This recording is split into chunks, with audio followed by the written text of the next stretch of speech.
Hello बच्चों, स्वागत है आप सबका आरोहण करियर इंस्टीट्यूट में। और मैं हूं आपका केमिस्ट्री टीचर पुनीत मित्तल। बच्चों, हम लोग क्लास 12 का चैप्टर नंबर 2 सॉल्यूशन डिस्कस कर रहे हैं, जिसके अंदर हमने लास्ट लेक्चर में हमने हेनरी लॉ पढ़ा था। आज हम क्या डिस्कस करने वाले हैं? आज हम numerical problem based on Henry law, जो हमने हेनरी लॉ पढ़ा है उस पर किस तरीके से न्यूमेरिकल बनता है वो आज हम डिस्कस करने वाले हैं। तो हमारा पहला क्वेश्चन है, if nitrogen gas is bubbled through water at 293 kelvin, how many millimole of nitrogen gas would dissolve in 1 liter of water? Assume that nitrogen exerts a partial pressure of 0.987 bar. Given that Henry's law constant for nitrogen at 293 Kelvin is 78.68 kilo बार। ठीक है, तो अगर इसी question को हम हिंदी में पढ़ेंगे तो क्या हो जाएगा, यदि 293 केल्विन ताप पर नाइट्रोजन की पानी में प्रवाहित किया जाता है तो नाइट्रोजन के कितने मिलीमोल 1 लीटर पानी में विलय होंगे? यदि नाइट्रोजन गैस का आंशिक दाब 0.987 बार तथा 293 केल्विन ताप पर हेनरी नियतांक का मान 78.68 किलो बार है। ठीक है, तो बच्चों आपसे पहले तो ये बताओ पूछा क्या है। हम जब भी कोई न्यूमेरिकल या कोई भी क्वेश्चन आपके एग्जाम में आता है तो उसको सोल्व करने से पहले हम ये देखते हैं कि हमारे से पूछा क्या गया है। तो देखो, हमारे से ये पूछा गया है कि जब हमने नाइट्रोजन को वाटर के अंदर डिसॉल्व किया तो बताओ नाइट्रोजन के कितने मिलीमोल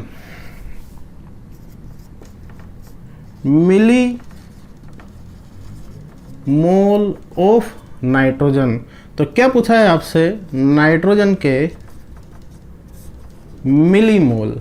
ठीक है, कौन से वाले मिलीमोल? जो वाटर के अंदर डिसॉल्व हैं। ठीक है, तो देखो आपको दे क्या रखा है, आपको दे रखा है एक तो नाइट्रोजन का पार्शियल प्रेशर दे रखा है और हेनरी कांस्टेंट दे रखा है। तो हमारे पास we know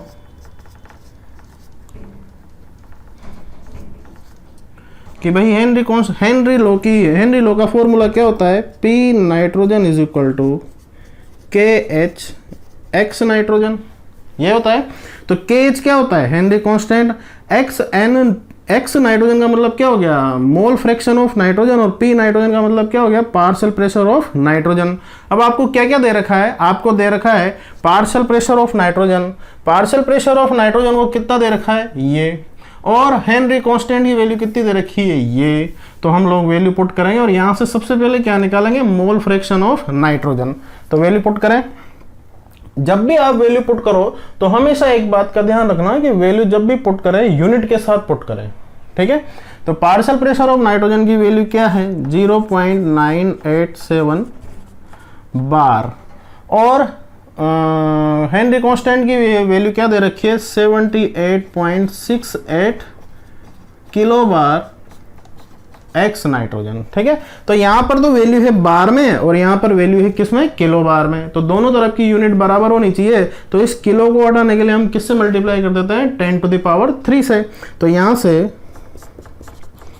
x nitrogen is equal to क्या हो जाएगा? 0.987 बार अपॉन 78.68। अब किलो हटाना है तो हम किससे मल्टीप्लाई कर देंगे? 10⁻³ और इसकी यूनिट क्या हो गई? बार। तो हम जानते हैं कि मोल फ्रैक्शन यूनिट लेस होता है। तो देखो क्या यहाँ से बार उड़ गया? तो अगर बार से बार कट गया तो मोल फ्रैक्शन क्या हो गया? यूनिट लेस हो गया।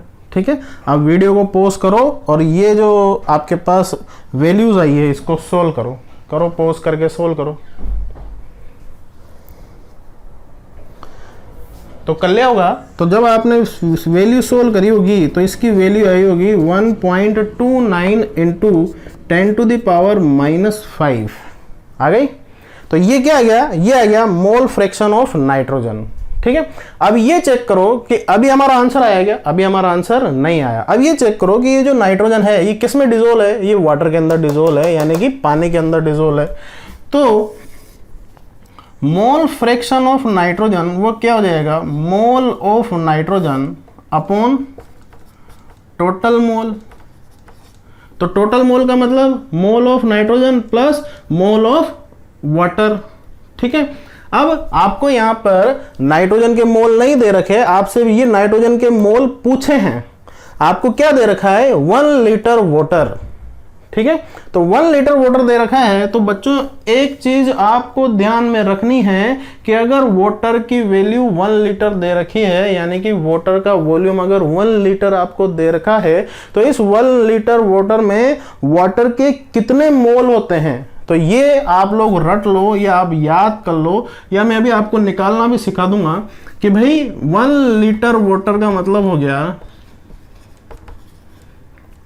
55.5 मोल, ठीक है। ये कैसे आता है?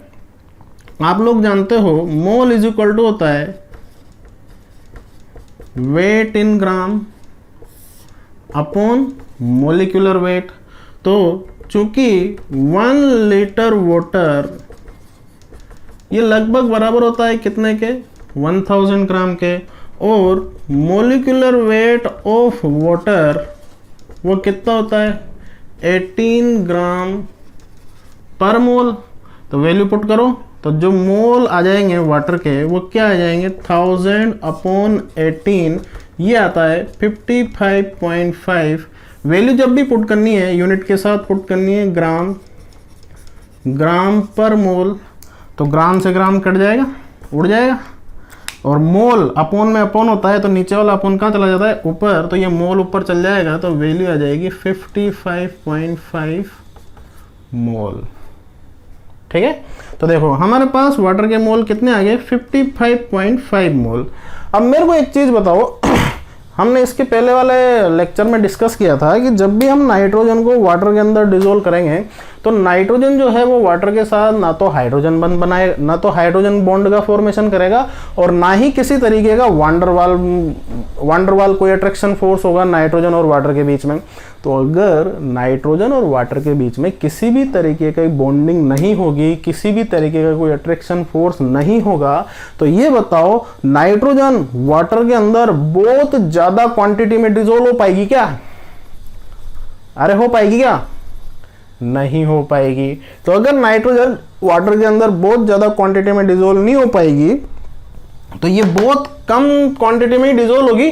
तो देखो हम इस वाले फॉर्मूले को ऐसे भी लिख सकते हैं, चूंकि n nitrogen is less than है, मोल ऑफ नाइट्रोजन बहुत कम है किससे? Mole of H2O। That's why n nitrogen plus n H2O किसके बराबर हो जाएगा? n वाटर के। इसको ऐसे समझो कि अगर मान लो आपके पास 1000 मोलिक्यूल ऑफ वाटर है और इस 1000 मोलिक्यूल ऑफ वाटर में ओनली 0.2 मोलिक्यूल किसके डिसोल्व है? नाइट्रोजन के। तो अगर आप यहाँ पर, ये तो है मोल ऑफ वाटर और ये है मोल ऑफ नाइट्रोजन, तो अगर आप 1000 प्लस 0.2 करोगे तो ये कितना आ जाएगा? 1000.2, जिसको लगभग बराबर क्या लिख सकता है अपन? 1000 लिख सकता है, क्योंकि ये जो 0.2 है ये 1000 के कंपैरिजन में क्या है? बहुत छोटा है। अरे है क्या? नहीं है, तो इसलिए हमने इसको ऐसे लिख दिया, ठीक है। तो हमारा ये वाला जो फॉर्मूला है ये हो गया।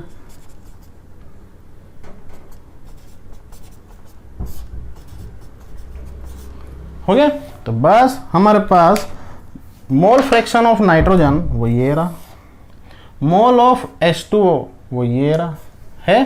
Put the value and get the answer. तो मोल फ्रैक्शन ऑफ नाइट्रोजन वो कितना है? 1.29 into 10 to the power -5। n nitrogen हमारे को फाइंड आउट करना है। मोल ऑफ वाटर वो कितना आ गया? 55.5, ठीक है। अब फिर से वीडियो को पॉज कीजिए और इसका आंसर निकालिए, इसको क्रॉस मल्टीप्लाई करके। कर लिया? तो देखिए जब आप इसको क्रॉस मल्टीप्लाई करेंगे तो n nitrogen is equal to हो जाएगा 1.29 into 10 to the power -5 into 55.5, ठीक। तो देखो यहाँ से जब आप इसको सोल्व करोगे तो n nitrogen is equal to आ जाएगा, तो ये आया होगा आपके 71.95, सॉरी। तो देखो जब आपने इसको सोल्व किया होगा तो ये आया होगा 71.595 इंटू 10⁻⁻5 मोल। पर आपको क्वेश्चन जो आंसर देना है वो मोल में नहीं देना है, वो किस में देना है, मिली मोल में। ठीक है, तो उन्होंने क्या पूछा, मिली मोल में पूछा है आपसे, ये मिली मोल। तो देखो मैं आपको बता चुका हूं पहले ही कि जब भी आपको मिली हटाना होता है तो आप उसको किससे मल्टीप्लाई कर देते हो, 10⁻³ से। तो जब आपको मिली लगाना होगा तो आप किसका डिवाइड कर दोगे, 10⁻³ का। तो ये हो जाएगा 71.595 इंटू 10⁻⁻5 अपॉन 10⁻⁻3। तो जब आप इसको कंप्लीटली सोल्व करोगे तो ये आएगा 71.59 इंटू 10⁻⁻2 मिली मोल। ठीक है, चलिए इसका स्क्रीनशॉट ले लीजिए।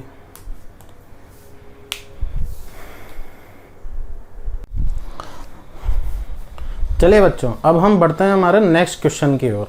नेक्स्ट क्वेश्चन क्या है, 8 watt partial pressure oxygen will have a solubility of 0.05 gram per liter in water at 293 Kelvin. Henry's constant KH for oxygen in water at 293 Kelvin is 34.86 kilobar. Assume the density of solution to be same as that of the solvent. ठीक है, चलिए Hindi medium वाले बच्चों के लिए 293 kelvin ताप पर oxygen का आंशिक दाब क्या होगा यदि पानी में ऑक्सीजन की विलेयता 0.05 ग्राम पर लीटर है। 293 केल्विन ताप पर ऑक्सीजन का पानी पर हेनरी नियतांक का मान 34.86 किलोबार है। यहाँ यह माना जाए कि विलायक तथा विलयन का घनत्व समान है। ठीक है, समझ में आया क्वेश्चन। अब हमारे को क्वेश्चन में पूछा क्या है, ठीक है, हमारे से पूछा गया है पार्शियल प्रेशर, मतलब आंशिक दाब। किसका आंशिक दाब पूछा गया है, ऑक्सीजन का, पार्शियल प्रेशर ऑफ ऑक्सीजन। और हमारे को दिया हुआ क्या है, केस दिया हुआ है और एक सोल्युबिलिटी दी हुई है। तो इसका मतलब ये क्वेश्चन सोल्व होगा तो किससे सोल्व होगा, ये क्वेश्चन हेनरी लॉ से ही सोल्व होगा। ठीक है, तो देखो, तो हेनरी लॉ लगाएंगे हम PO2 KH इंटू XO2। ठीक है, तो आपको ये निकालना है, आपको ये दे रखा है और आपको ये नहीं दे रखा, मतलब आपको मोल फ्रैक्शन ऑफ ऑक्सीजन वो नहीं दे रखा। ठीक है, तो mole fraction of oxygen XO2 क्या हो जाएगा, NO2 mole of O2 upon total mole. अब ऑक्सीजन किस में डिजोल्व हो रखी है, ऑक्सीजन वाटर के अंदर डिजोल्व हो रखी है, तो टोटल मोल क्या हो जाएंगे, NO2 प्लस NH2। ऑक्सीजन के मोल प्लस वाटर के मोल, तो न तो भैया हमारे पास ऑक्सीजन के मोल हैं ना ही हमारे पास वाटर के मोल हैं। तो हमारे को एक चीज दे रखी है इन्होंने इसमें, वो दे रखा है सोल्युबिलिटी। तो देखो सोल्युबिलिटी क्या दे रखी है, वो दे रखी है 0.05 ग्राम पर लीटर। अब देखो इसका मतलब क्या है कि 1 लीटर सॉल्यूशन के अंदर 0.05 ग्राम सोलवेंट प्रेजेंट है, सॉरी सोल्यूट प्रेजेंट है। तो सॉल्यूशन वो कितना हो गया, 1 लीटर, और सोल्यूट वो कितना हो गया, 0.05 ग्राम। ठीक है, तो सोल्यूट वो कौन है, हमारा सोल्यूट है ऑक्सीजन। ठीक है, अब सॉल्यूशन 1 लीटर है तो 1 लीटर को लगभग हम कितना मान लेते हैं, 1000 ग्राम। अब जो सॉल्यूशन बनता है वो कितनी चीजों से बनता है, वो 2 चीजों से बनता है। तो solution is equal to solute plus solvent. तो मतलब विलयन कितनी चीजों से मिलकर बना होता है, वो बना होता है विलय प्लस विलायक। ठीक है, अब आप एक चीज बताओ, क्या आपके पास सॉल्यूशन का वेट है, 1000 ग्राम। क्या आपके पास सोल्यूट यानी कि विलय का वेट है 0.5 ग्राम। तो क्या आप यहाँ से सोलवेंट का वेट कैलकुलेट कर सकते हो? आराम से कर सकते हो। तो सोलवेंट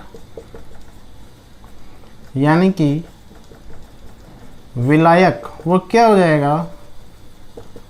सॉल्यूशन माइनस सोल्यूट, मतलब विलयन माइनस विलय। तो हमारे को विलायक का वेट निकालना है, तो put the value and get the answer. तो सॉल्यूशन का वेट कितना है? 1000 ग्राम। सोल्यूट का वेट कितना आ गया? 0.05 ग्राम। अब एक चीज मेरे को यूं बताओ कि 1000 आपके पास 1000 रुपए हैं और उसमें से आपकी 98 गुम गई, मतलब 50 पैसे अगर आपके गुम गए तो आपको कोई फर्क पड़ेगा क्या? कुछ भी फर्क नहीं पड़ेगा। तो उसी तरीके से अगर 1000 में से आप 0.05 अगर माइनस करोगे तो क्या मैं इसको लगभग बराबर 1000 ग्राम ही लिख सकता हूं क्या? लिख देंगे, ठीक है। तो यहां से आपके पास सोलवेंट का वेट कितना आ गया? 1000 ग्राम। और हमारे पास जो सोलवेंट है वो कौन है? अरे कौन है? जो हमारा जो सोलवेंट है वो है वाटर। तो क्या है? वाटर। तो हमारे पास ऑक्सीजन का ग्राम में वेट है, आपके पास वाटर का ग्राम में वेट है। तो अगर हमारे पास ग्राम में वेट आ गया तो क्या हम यहाँ पर मोल ऑफ ऑक्सीजन निकाल सकते हैं क्या? वेट इन ग्राम अपॉन मोलिकुलर वेट। तो ऑक्सीजन का वेट ग्राम में वेट कितना है? 0.05 ग्राम। और ऑक्सीजन का जो मोलिकुलर वेट होता है वो कितना होता है? बोलो जल्दी बोलो। वो होता है 32 ग्राम पर मोल। उसी तरीके से जब आप वाटर का वेट वाटर के मोल निकालोगे, वैसे तो आपको याद रखना है कि 1 लीटर वाटर का मोल कितना होता है। 1 लीटर वाटर में कितने मोल होते हैं? 55.5, ठीक है। फिर भी एक बार हम यहाँ पे कर लेते हैं 1000 ग्राम अपॉन 18 ग्राम पर मोल। अरे हो जाएगा कि नहीं हो जाएगा? हो जाएगा। तो बस आप गपड़ सपड़ कर लो। तो वीडियो को पॉज करो, अब पहले तो इनके मोल निकालो, करो सोल्व करो। कर लिया? तो जब आपने इनके मोल निकाले होंगे तो ये तो मैं लिख देता हूँ, ये तो तुरंत लिख दिया होगा आपने 55.5 मोल। और जब आपने इसको सोल्व किया होगा तो ये आ गया होगा 1.56 इंटू 10⁻³ मोल। अरे आया कि नहीं आया? आया। तो क्या हम इसको ऐसे भी लिख सकते हैं क्या? बताना जरा, क्या ऐसे भी लिख सकते हैं क्या?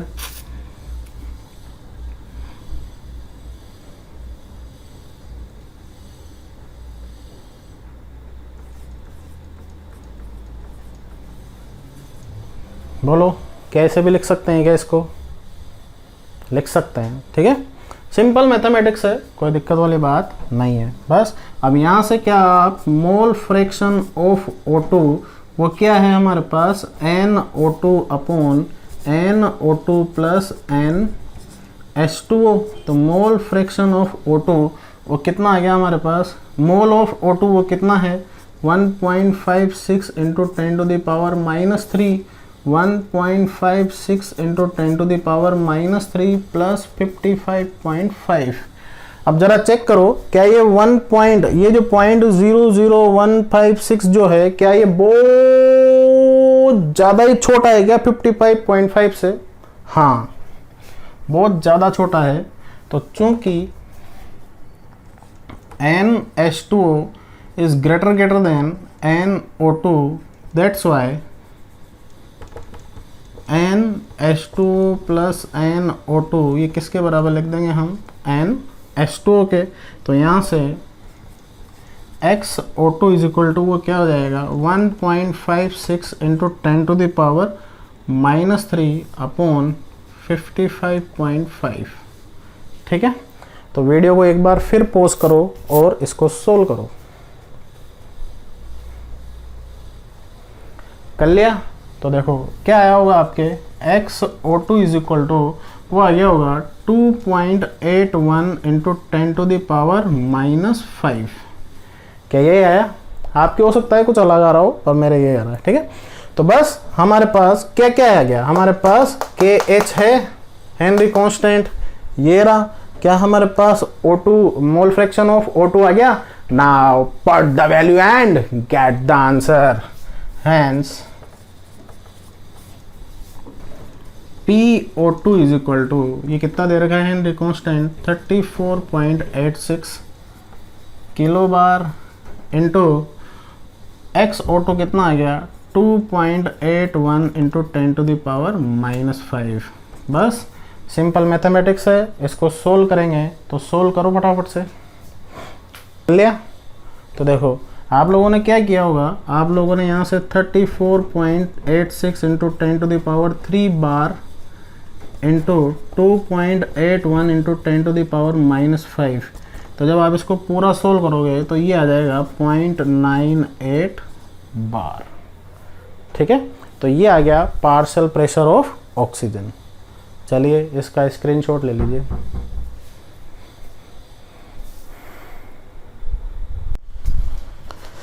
चलिए बच्चों, अब हम जो नेक्स्ट क्वेश्चन कर रहे हैं वो नेक्स्ट क्वेश्चन हमने लिया है जेई मेन 2019 से। ठीक है, आपके जो जेई मेन का पेपर होता है उसके 2019 में आया हुआ क्वेश्चन हम ले रहे हैं। तो देखिए क्वेश्चन क्या पूछा गया था, for the solution of the gases W, X, Y and Z in water at 298 Kelvin, the Henry law constant KH are 0.5, 2, 35 and 40 kilobar respectively. The correct plot for the given data is 298 kelvin ताप पर W, X, Y तथा Z गैसों के पानी में विलयन के लिए हेनरी नियतांक KH के मान क्रमशः 0.5, 2, 35 तथा 40 किलो बार है। इनके आधार पर सही ग्राफ है। ठीक है, देखिए बच्चों, आपके जो जेईई मेन के या नीट के जो भी क्वेश्चन आते हैं वो बहुत इजी क्वेश्चन आते हैं। आप लोग बोल रहे होंगे सर आप तो टीचर हो इसलिए आपको इजी लगते हैं। हाँ, ये बात सही है, पर अगर आप लोग अपनी कंसंट्रेशन पावर को थोड़ा सा बढ़ा के रखें तो आपको भी क्वेश्चन इजी लगेगा। देखो, अब उन्होंने हमारे को डाटा किसका दिया, उन्होंने हमारे को डाटा दिया इन गैसेस के लिए हेनरी नियतांक का या हेनरी कांस्टेंट का, और हमारे को जो ग्राफ उन्होंने प्लॉट करके दिया है ना वो partial pressure and mole fraction of water का दिया है। देख लो आप, पार्शियल प्रेशर और mole fraction of water, partial pressure और mole fraction of water, partial pressure of mole fraction of water. ठीक है, तो देखो हमारा जो हेनरी कांस्टेंट का फॉर्मूला है, अगर आप ये फॉर्मूला लगाओगे गैस के लिए तो KH X गैस, ये होगा कि नहीं होगा। तो मतलब ये ग्राफ जो खींचना चाहिए, अगर मैं इसको ऐसे लिखूं P gas is proportional to X gas, क्यों, क्योंकि ये KH क्या है, ये तो हेनरी कांस्टेंट है। ठीक है, तो ग्राफ जो आता वो पार्शियल प्रेशर ऑफ गैस और मोल फ्रैक्शन ऑफ गैस के बीच में आता, लेकिन इन्होंने जो हमारे को ग्राफ दे रखा है वो partial pressure of gas and mole fraction of water के बीच में दे रखा है, इसलिए ये क्वेश्चन थोड़ा सा ट्रिकी हो जाता है। तो देखो, कोई घबराने वाली कोई बात नहीं है। तो क्या हम जानते हैं कि X gas plus X water is equal to कितना होता है 1। आपके पास किसी भी सॉल्यूशन के अंदर कितने भी कंटेंट हो, चाहे एक कंटेंट हो, 2 कंटेंट हो, 3 कंटेंट हो, हजारों कंटेंट हो, उन सभी कंटेंट का सम वो कितना आता है 1। तो हमारे को कुछ नहीं करना, बस इस वाले फॉर्मूले में X गैस की जगह क्या, इस X गैस की वैल्यू को किसकी फॉर्म में पुट करना है, X वाटर की फॉर्म में। तो क्या यहां से हो सकता है X gas is equal to 1 minus X water, हो गया। तो बस इसको यहां पर पुट करो, तो P gas is equal to KH 1 minus X water. इस KH को अंदर मल्टीप्लाई कर दो, तो P gas is equal to KH minus KH X water आ गया। अब देखो, जब भी आपको ग्राफ स्ट्रेट लाइन की फॉर्म में या ऐसी लाइन अगर आपको ग्राफ दी जाए तो जो भी इक्वेशन आपके पास आई है उस इक्वेशन का कंपैरिजन करो हमारी स्ट्रेट लाइन की इक्वेशन से। तो देखो हमारी इक्वेशन क्या आ गई, P gas is equal to KH minus KH X water. अब हमारी स्ट्रेट लाइन की इक्वेशन क्या है, वो है y is equal to M X plus C. अब y का मतलब क्या है, जो हमने y एक्सिस पर जो भी ले रखा है वो है y, और x एक्सिस पर हमने जो भी ले रखा है वो है x, ठीक है। और m क्या होता है, m हमारे को बताता है स्लोप को यानी कि ढाल को, और c क्या होता है, c हमारे को बताता है इंटरसेप्ट को यानी कि अंतःखंड, ठीक है। तो ये बताओ हमने y एक्सिस पर क्या ले रखा है, y एक्सिस पर सभी में देखो आप पार्शियल प्रेशर है, ये रहा पार्शियल प्रेशर, तो ये रहा y, ठीक है। x एक्सिस पर क्या आ रहा है आपके पास, मोल फ्रैक्शन ऑफ वाटर, तो ये mx वो ये mx प्लस c, तो इंटरसेप्ट क्या आ गया आपके पास kh। तो जो आपके पास m आया है यानी कि जो स्लोप है उसकी वैल्यू क्या आ रही है, उसकी वैल्यू आ रही है माइनस kh। तो मतलब आपके पास जो स्लोप की वैल्यू आ रही है वो पॉजिटिव में आ रही है कि नेगेटिव में आ रही है, वो वैल्यू आ रही है आपके पास नेगेटिव में। देखो अगर मान लो आपके पास स्लोप की वैल्यू पॉजिटिव में आ रही होती तो ये ग्राफ कैसा बनता, ऐसा, यहां से शुरू होता, जीरो से शुरू क्यों नहीं हो रहा, क्योंकि यहां पर हमारे पास इंटरसेप्ट की वैल्यू है kh। लेकिन अगर आपके पास स्लोप की वैल्यू नेगेटिव आ रही है तो ग्राफ कैसा आना चाहिए, ऐसा, ये वाला ग्राफ आएगा। अगर आपके पास स्लोप की वैल्यू नेगेटिव है तो ये किसके लिए है, अगर स्लोप की वैल्यू पॉजिटिव है तो, ठीक है। तो अब आप लोग ये चेक करो ऐसा ग्राफ कौन कौन से ऑप्शन में मिल रहा है। ऐसा ग्राफ आपको मिल रहा है ऑप्शन नंबर 2 और ऑप्शन नंबर 1 में, तो इसका मतलब आपके option number 3 and option number 4 तो देखते ही गलत हो गए। अब देखो जैसे जैसे kh की वैल्यू बढ़ेगी, kh की वैल्यू इंक्रीज होगी, वैसे वैसे स्लोप की नेगेटिव वैल्यू भी इंक्रीज होगी। अरे होगी कि नहीं होगी, देखो। तो अब चेक करो कि हमारे पास कौन सी गैस है जिसके लिए kh की वैल्यू सबसे ज्यादा है। तो हमारे पास जो जेड गैस है उसके लिए kh की वैल्यू सबसे ज्यादा है यानी कि 40 है, तो इसका स्लोप सबसे कम होना चाहिए। तो देखो इधर जेड का स्लोप सबसे कम है, y फिर उससे कम वैल्यू किसकी है, उससे कम वैल्यू है y की, तो y का स्लोप भी कम ही आ रहा है। उससे कम वैल्यू है किसकी, x की, तो x का स्लोप भी माइनस में आ रहा है। और सबसे कम वैल्यू किसकी है, w की। तो अगर आप ऑप्शन नंबर 1 में देखो तो इसका स्लोप नेगेटिव में नहीं है, और अगर आप ऑप्शन नंबर 2 में देखो तो w का स्लोप नेगेटिव में आ रहा कि नहीं आ रहा, ऐसा ग्राफ आ रहा कि नहीं आ रहा। तो इसलिए हमारा ऑप्शन नंबर 1 भी गलत हो गया। तो हमारा कौन सा ऑप्शन सही है, सेकेंड। आया समझ। तो ये आपके कौन से एग्जाम का क्वेश्चन है, जेईई मेन 2019 का, ठीक है। चलिए इसका भी स्क्रीनशॉट ले लीजिए। चलिए बच्चों, अब हमारा जो नेक्स्ट क्वेश्चन है वो हमने लिया है जेईई मेन 2019 से, मतलब 2019 में आया हुआ क्वेश्चन है। क्वेश्चन क्या है, which one of the following statement regarding Henry law is not correct. निम्न में से कौन सा कथन हेनरी नियम के अनुसार सही नहीं है। मतलब आपको एक ऐसा स्टेटमेंट चुनना है जो गलत है, ठीक है। तो पहली बात तो ये है कि हेनरी लॉ क्या है, हेनरी लॉ है ये, यही है, जहां पर P क्या है, पार्शियल प्रेशर, KH क्या है, हेनरी कांस्टेंट, और X क्या है, मोल फ्रैक्शन ऑफ गैस। तो क्या हम यहां से लिख सकते हैं ये, और ये जो KH है क्या ये डिपेंड करता है टेम्परेचर पर, नेचर पर, ठीक है, गैस की नेचर पर, इन सब पर डिपेंड करता है। तो ये हेनरी लॉ आपको पता होना चाहिए। अगर आपको नहीं पता तो आप लेक्चर नंबर 8 देख सकते हैं। आप अपने YouTube चैनल को सर्च कीजिए Aaron career institute solution lecture number 8, तो आपको वहां पर हेनरी लॉ मिल जाएगा। तो देखिए क्या है, different gases have different KH। आपको कौन सा स्टेटमेंट ढूंढना है, आपको वो वाला स्टेटमेंट ढूंढना है जो गलत है, नॉट करेक्ट। सबसे ज्यादा बच्चे अपना ध्यान यहीं पर चूकते हैं कि उनको ये नोट तो दिखता ही नहीं है, वो करेक्ट स्टेटमेंट ढूंढते हैं। और जब भी आपको ऑप्शन में पहला स्टेटमेंट दिया जाता है वो करेक्ट ही दिया जाता है, तो करेक्ट स्टेटमेंट जैसे आप लोग देखते हो आपकी बाँछें खिल जाती है, ओहो मजा आ गया, जबकि ऐसा नहीं है। क्वेश्चन को बहुत ध्यान से पढ़ना है। उन्होंने आपसे क्या पूछा है, नॉट करेक्ट, सही नहीं है। तो पहला क्वेश्चन, पहला स्टेटमेंट हम पढ़ते हैं, different gases have different KH values at the same temperature. तो देखो अभी अभी हमने इसके जस्ट पहले वाला क्वेश्चन आप लोगों ने देखा होगा, तो हमने उसमें देखा था कि जो डिफरेंट गैसेस थी WXYZ, तो उन सबके लिए KH की वैल्यू डिफरेंट दे रखी थी और टेम्परेचर सबके लिए इक्वल था।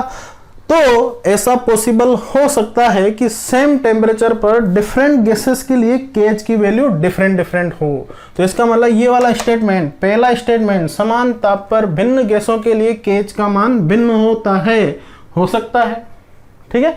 तो इसका मतलब ये वाला स्टेटमेंट सही है।